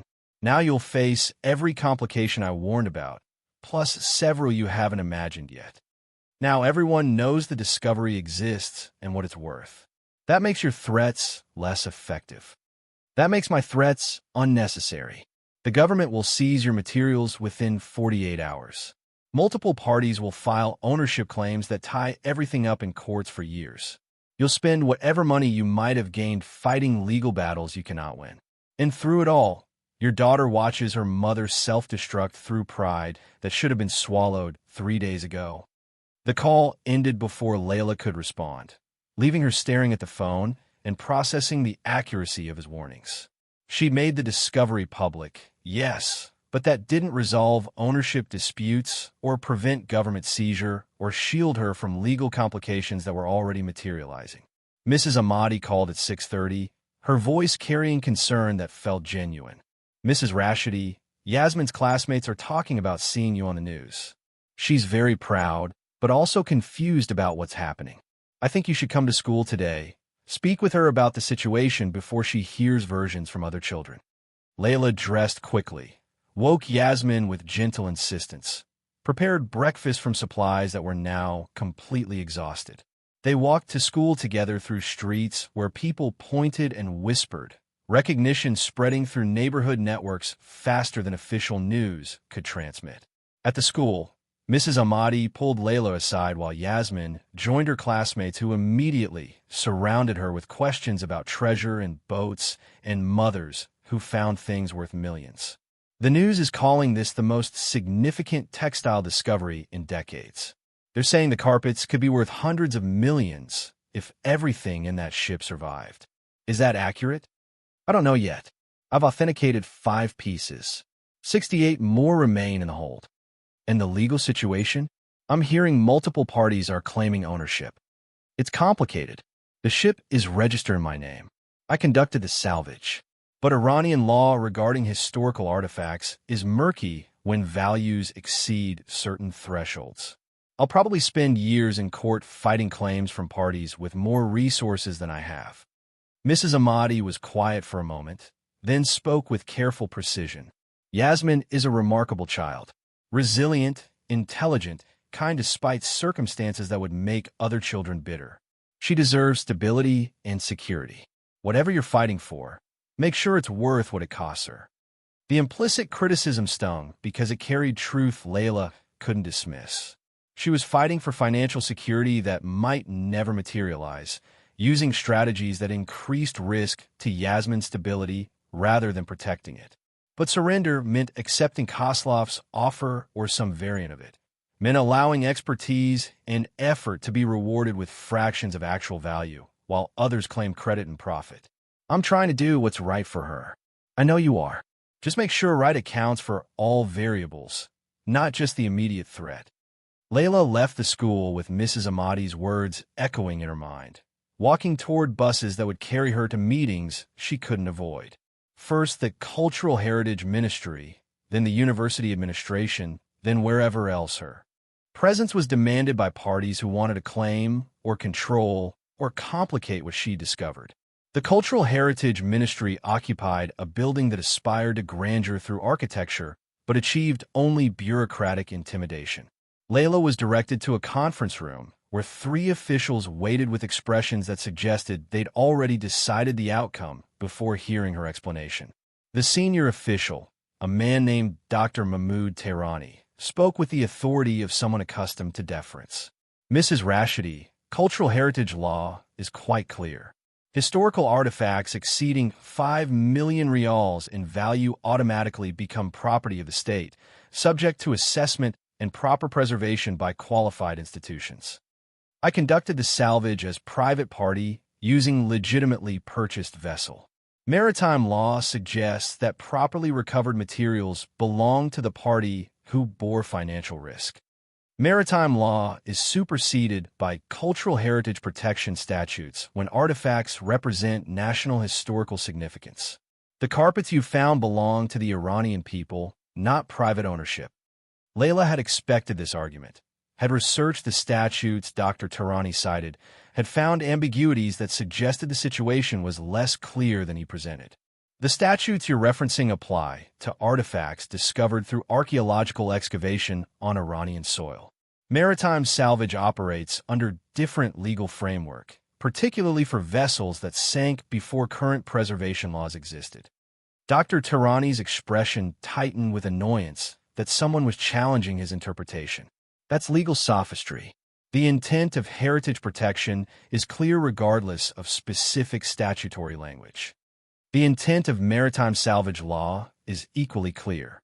Parties who bear risk and expense of recovery have legitimate claim to materials they salvage. I purchased the vessel. I conducted extraction under dangerous conditions. I bore all financial risk. Those aren't trivial factors in determining ownership. Mrs. Rashidi, you can spend years arguing these points in court, accumulating legal fees you cannot afford, while the carpets deteriorate in storage because neither party can properly preserve them during litigation. Or you can accept reasonable compensation for your discovery efforts and allow qualified institutions to ensure proper preservation and display. What compensation are you offering? $500,000, paid upon transfer of all salvage materials to ministry custody. $500,000, 10 times what Koslov had offered, but still a fraction of estimated value. And contingent on surrendering everything she'd found plus abandoning any further salvage of the remaining bundles. The 5 carpets I've authenticated are conservatively worth $65 million. You're offering less than 1% of value. We're offering compensation appropriate to a finder's fee versus ownership claim. Mrs. Rashidi, you performed valuable service by identifying preservation potential in that vessel. But identifying potential is not the same as owning what you've found. The distinction matters legally, even if it feels arbitrary personally. Layla stood, recognizing that continued negotiation would only reveal weaknesses she couldn't afford to expose. I'll consider your offer and respond through legal counsel. You have 72 hours before we seek injunction preventing any further salvage operations and demanding immediate surrender of authenticated materials. The meeting at Tehran University went similarly, administrators expressing concern about Dr. Sharifi's involvement, questioning whether university facilities had been used appropriately, suggesting that institutional ownership claims might supersede private discovery rights. By late afternoon, Layla had received 5 formal letters asserting ownership claims, 3 offers to purchase salvage rights at prices that varied from insultingly low to inadequately fair, and 1 threatening legal action if she didn't immediately cease all salvage operations. She sat in a cafe near the university, drinking tea she couldn't afford and processing implications that kept expanding beyond her capacity to contain them. Everyone wanted the carpets. No one wanted to acknowledge that her expertise and effort had made discovery possible. The system she'd once believed in had revealed itself as mechanism for powerful parties to claim value created by others. Her phone buzzed with a text from an unknown number. "Mrs. Rashidi, my name is Layla Hosseini. I'm an attorney specializing in cultural heritage disputes. I've been following your case with interest. I believe you have legitimate ownership claim that's worth defending. I'd like to discuss representation on contingency basis if you're willing to fight. Please call me." Layla stared at the message, skepticism warring with desperate hope. Contingency representation meant the attorney only got paid if they won, which meant someone with legal expertise believed her case had merit worth investing in. She made the call before she could talk herself out of it. Layla Hosseini's voice carried confidence that felt genuine rather than performed. "Mrs. Rashidi, thank you for calling. I've reviewed the information available publicly. Your situation is complex but not unprecedented. Maritime salvage law does provide legitimate framework for private ownership of recovered materials, particularly when salvage occurred through purchase of vessels before cultural heritage claims were asserted. The ministry says heritage protection supersedes maritime law. The ministry says a lot of things that don't hold up under thorough legal analysis. I've successfully defended 3 similar cases against government seizure attempts. The law is more ambiguous than they want you to believe, and ambiguity favors parties who fight rather than surrender. I can't afford legal fees. I have negative net worth and 18 days until eviction. That's why I'm offering contingency representation. I take 30% of any settlement or sale proceeds. You pay nothing unless we win. If we lose, you're no worse off financially than you are now. Why would you take that risk?" Layla's laugh carried genuine amusement. "Because I don't think it's much risk. You have documented discovery, authenticated materials, legitimate salvage conducted through legally purchased vessel. You have expert testimony from Dr. Sharifi, whose reputation can't be easily dismissed. You have public awareness that makes quiet seizure politically complicated. The ministry wants you to surrender because fighting you is harder than they're making it sound. And the 68 bundles still in the ship? We file for injunction protecting your salvage rights while litigation proceeds.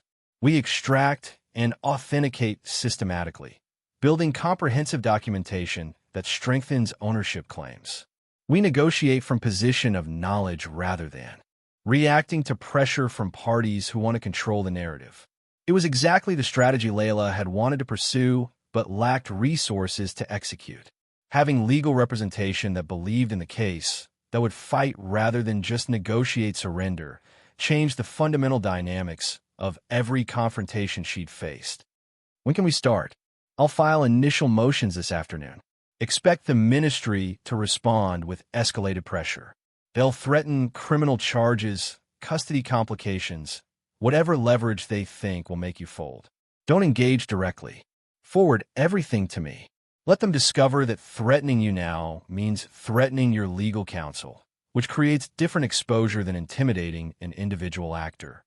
After the call ended, Layla sat in the cafe, watching people live ordinary lives that didn't involve salvaging sunken ships or fighting government ministries or making choices that would determine whether expertise mattered more than institutional power. She thought about Mrs. Ahmadi's warning, about making sure the fight was worth what it cost Yasmin.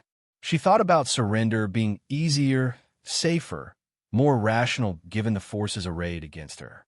But she also thought about the carpets waiting in darkness, about master craftsmen whose work deserved recognition, about her own expertise that had made discovery possible against dismissive assumptions from everyone who'd watched her buy a wreck for $700. Sometimes the right fight was the hard fight. Sometimes proving a point mattered more than taking the easy path. Sometimes mothers taught daughters that courage meant standing up even when standing up was difficult, even when surrender would be easier, even when the odds seemed impossible. Layla took the last of her borrowed money and purchased rice and vegetables from a market near the cafe. She took buses back across the city, collected Yasmin from school, and walked home through streets where people now recognized her for news coverage. Some offered congratulations. Others muttered about greed and private citizens claiming national treasures. The responses varied, but the recognition was universal. She was no longer invisible, no longer just another struggling, single mother whom society could safely ignore. That evening, she cooked dinner while Yasmin did homework, the ordinary rhythm of their lives continuing despite extraordinary circumstances swirling around them. After Yasmin had eaten and bathed and settled into sleep, Layla sat at the small table and made detailed plans. Tomorrow she would return to the ship with Parisa and whatever volunteers Layla Hosseini could arrange. They would extract additional bundles systematically, document everything thoroughly, build evidence that couldn't be dismissed or buried through bureaucratic interference. They would race against injunctions and legal motions and the inevitable moment when someone with authority decided to stop salvage operations through physical intervention rather than just legal threats. But they would race with purpose, with legal representation that believed in the case, with documentation that established provenance and ownership chains before anyone could claim the discovery had been improperly conducted. Layla's phone buzzed with an email from Dr. Sharifi.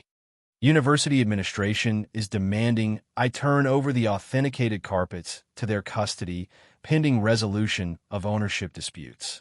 I'm resisting, but can't hold out more than 48 hours before compliance becomes mandatory. Suggest you arrange alternative secure storage immediately. She forwarded the email to Layla Hosseini, who responded within minutes. I'll file emergency motion preventing transfer of materials pending hearing. Judge will likely grant temporary protection given your documented salvage efforts. But long-term storage remains your responsibility. Consider options carefully. Storage for materials worth millions required climate control, security, insurance that Layla couldn't afford. Every solution demanded resources she didn't have. Every option created new vulnerabilities that opposing parties could exploit. But she'd solved impossible problems before. Had extracted bundles weighing 80 kilograms using improvised pulley systems. Had identified preservation potential that experts had missed. Had transformed $700 into $65 million in authenticated value. She would find storage, would protect what she discovered, would continue fighting even when fighting seemed futile, because the alternative was teaching Yasmin that expertise and determination mattered less than institutional power and inherited advantages. The knock at the door came at 9 p.m., earlier than Koslov's previous visit, but carrying similar threat through timing and presumption. Layla checked through the crack before opening, finding not Koslov, but a woman in her 40s wearing clothes that suggested professional status without corporate affiliation. Mrs. Rashidi? My name is Farah Karimi. I work with the National Museum's Textile Preservation Department. May I speak with you briefly?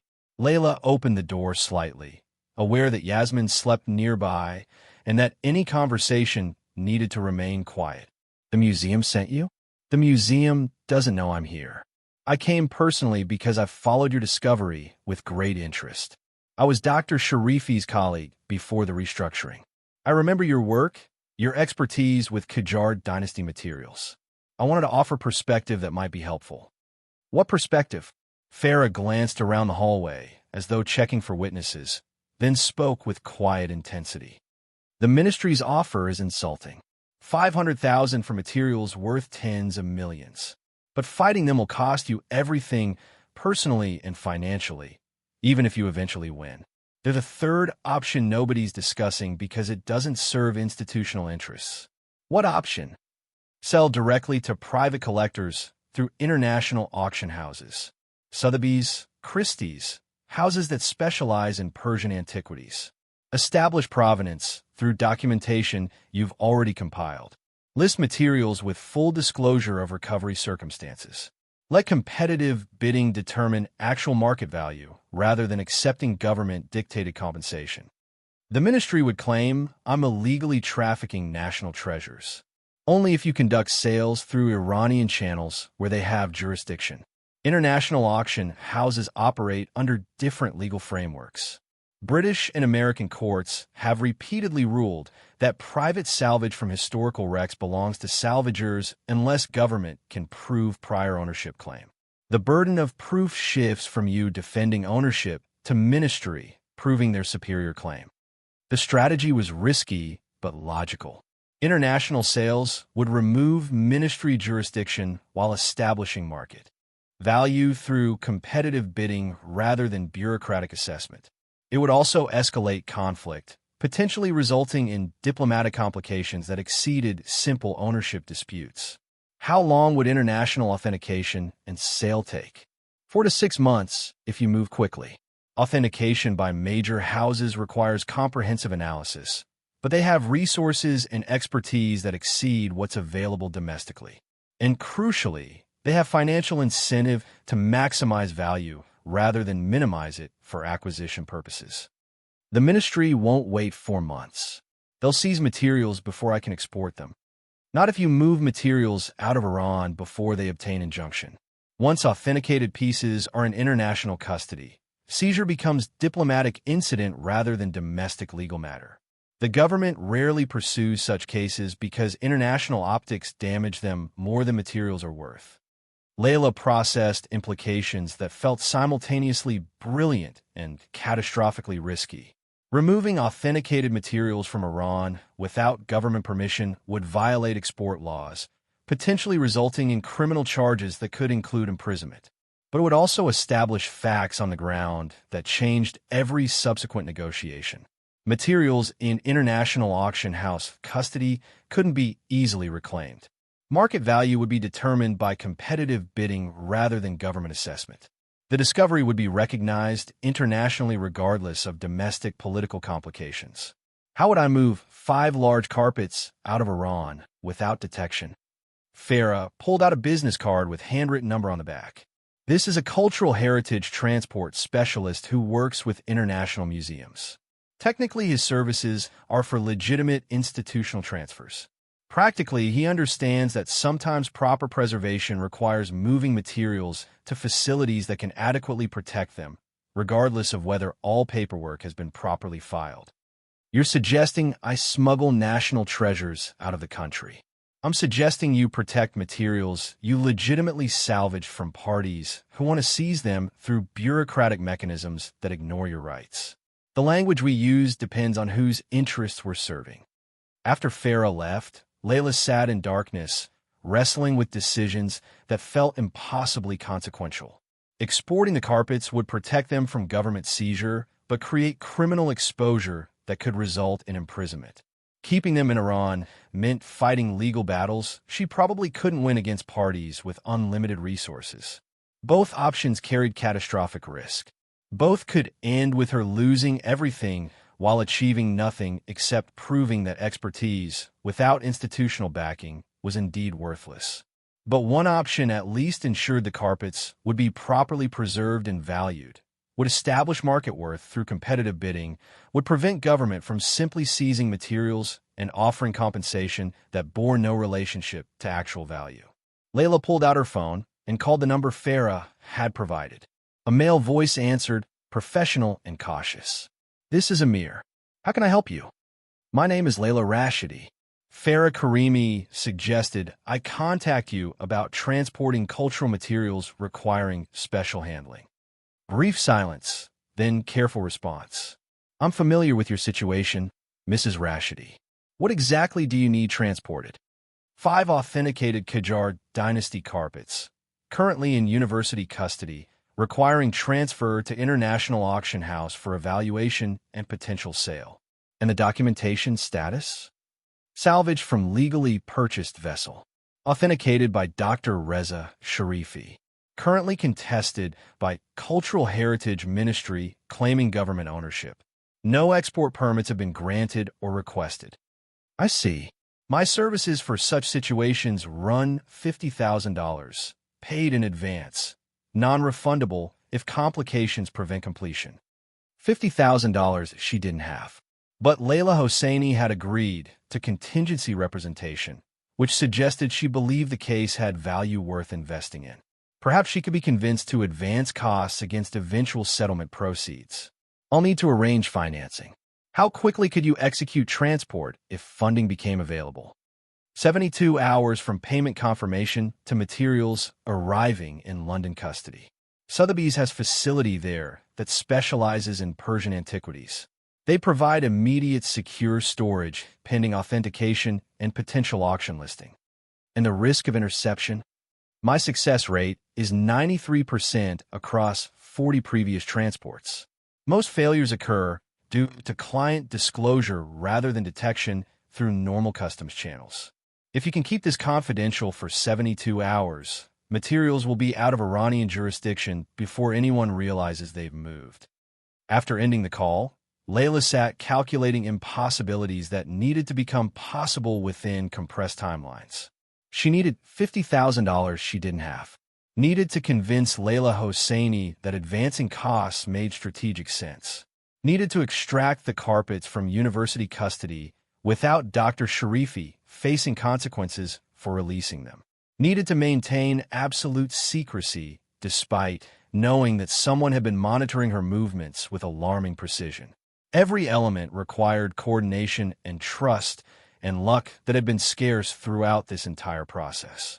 But she'd made it this far through expertise and determination and refusal to accept that circumstance determined outcomes. One more impossible task wouldn't kill her unless she let it. She called Layla Hosseini despite the late hour, laying out the strategy Farah had suggested and the costs it would require. The attorney was quiet for a long moment. You're asking me to fund what amounts to smuggling operation while simultaneously representing you in legal proceedings that depend on demonstrating good faith compliance with applicable laws. I'm asking you to protect materials from seizure by parties who want to minimize their value and maximize their control. Moving them to international custody serves proper preservation while establishing market value through legitimate auction process. It also creates criminal exposure that could land you in prison if detected before completion. If I stay in Iran with materials here, I'll lose custody through legal mechanisms I can't fight. At least this way, something I discovered through expertise and risk generates value that reflects actual worth rather than bureaucratic convenience. Layla's sigh carried resignation mixed with what might have been admiration. I'll advance the $50,000 against future proceeds. But Mrs. Rashidi, if this fails, if you're arrested before materials clear Iran, I cannot represent you on criminal charges. That exceeds the scope of contingency agreement and creates conflicts I couldn't manage. Understood. Thank you. The next morning, Layla met with Dr. Sharifi in his university office, explaining the plan she developed and the immediate need to remove carpets from his custody before administration could compel their transfer to government control. His expression cycled through alarm, concern, and ultimately acceptance. This could cost me my position if it's discovered I facilitated unauthorized export. This could save materials worth millions from being seized by government that will compensate me $500,000 while selling them internationally for 50 times that amount through channels I'm being prevented from accessing directly. And if you're caught, then I face consequences alone. Your involvement was limited to authentication, which you conducted in good faith based on legitimate salvage operations. Any subsequent decisions about materials custody were mine alone. Dr. Sharifi stood and walked to his window, looking out over campus where students moved between classes in ordinary rhythms that felt impossibly distant from the complications swirling through his office. You've changed, Layla. 3 years ago, you would have followed proper channels, would have trusted institutional processes to reach fair outcomes. What happened? I learned that institutions protect themselves, not people. That expertise without power is dismissed. That playing by rules written by others means losing to those who wrote the rules to ensure their advantage. He turned back, meeting her eyes with expression that combined sadness and respect. All right, the carpets are yours. Take them tonight, before administration can compel transfer. But Layla, if they catch you, this conversation never happened. I authenticated materials brought to my laboratory by a researcher conducting legitimate salvage operations. What happened after authentication was beyond my knowledge or control. Thank you. That evening, Amir arrived at the university laboratory in an unmarked van with 2 assistants who moved with military precision that suggested backgrounds in security rather than transportation. They loaded the 5 carpets with care that demonstrated professional expertise, securing them in climate-controlled containers that would maintain preservation during transport. Layla watched the materials she'd discovered disappear into the van, feeling simultaneously liberated and terrified. She was committing now, crossing line that couldn't be uncrossed, trusting people she barely knew with materials worth millions. The van pulled away into Tehran traffic, carrying treasure toward borders and beyond, toward international custody that would establish market value or result in Layla's arrest for cultural heritage trafficking. She took buses home through evening darkness, aware that surveillance she detected might have observed the van's departure, that Koslov or ministry officials might already be moving to intercept before materials cleared Iran's borders. 72 hours until Amir confirmed arrival in London. 72 hours of watching her phone and waiting for notification that either established success or confirmed disaster. She entered their room to find Yasmin awake, sitting at the small table with homework completed, an expression that suggested she'd been waiting specifically for her mother's return. "Mama, the kids at school say you're going to be rich. That the carpets are worth so much money we'll never have to worry about anything again. Is that true?" Layla sat beside her daughter, pulling her close, breathing in the scent of cheap shampoo and childhood innocence that hadn't yet learned how complicated truth could be. "The carpets are very valuable, Habibdi. But valuable doesn't always mean we get to keep the value. There are people who want to take what I found. People with more power and more money than we have. I'm fighting to protect it, but fighting is hard and I don't know yet if we'll win." "But you're trying?" "I'm trying with everything I have." Yasmin nodded against Layla's shoulder, accepting the answer with resilience that broke and mended Layla's heart simultaneously. "Then we'll be okay, because you always try really hard, and usually when you try really hard, things work out." The faith was undeserved but precious beyond measure. Layla held her daughter and hoped that this time, trying really hard would indeed be enough. The next morning brought news that the Cultural Heritage Ministry had obtained emergency injunction demanding immediate surrender of all authenticated materials. University administration was ordered to transfer carpets from Dr. Sharifi's custody to government warehousing within 24 hours. The order arrived approximately 16 hours after materials had left Iran entirely, en route to London through channels that wouldn't reveal their movement until Amir confirmed safe arrival. Layla forwarded the order to Layla Hosseini, who responded with message that contained single emoji, a chess piece capturing another. The ministry had moved too slowly. The materials were beyond their reach now, protected by international law and auction house custody that would require diplomatic intervention to challenge. Unless something went wrong during the next 56 hours while the carpets traveled through borders and customs inspections and 1,000 points of potential failure that stood between Tehran and London. Layla spent those hours in state of suspended animation, unable to eat or sleep or think about anything except whether her desperate gamble would succeed or result in arrest that would take her away from Yasmin and prove that expertise truly was worthless without institutional backing. On the morning of the 3rd day, her phone buzzed with message from Amir. "Materials secured in Sotheby's London facility. Authentication process initiated. Your contact, there is Eleanor Blackwood, senior specialist in Islamic art. She'll coordinate evaluation and potential auction listing. Payment balance due within 30 days or materials revert to auction house custody for sale on their terms rather than yours." Layla sat down heavily, adrenaline crash-hitting with physical force. They'd succeeded. The carpets were in international custody.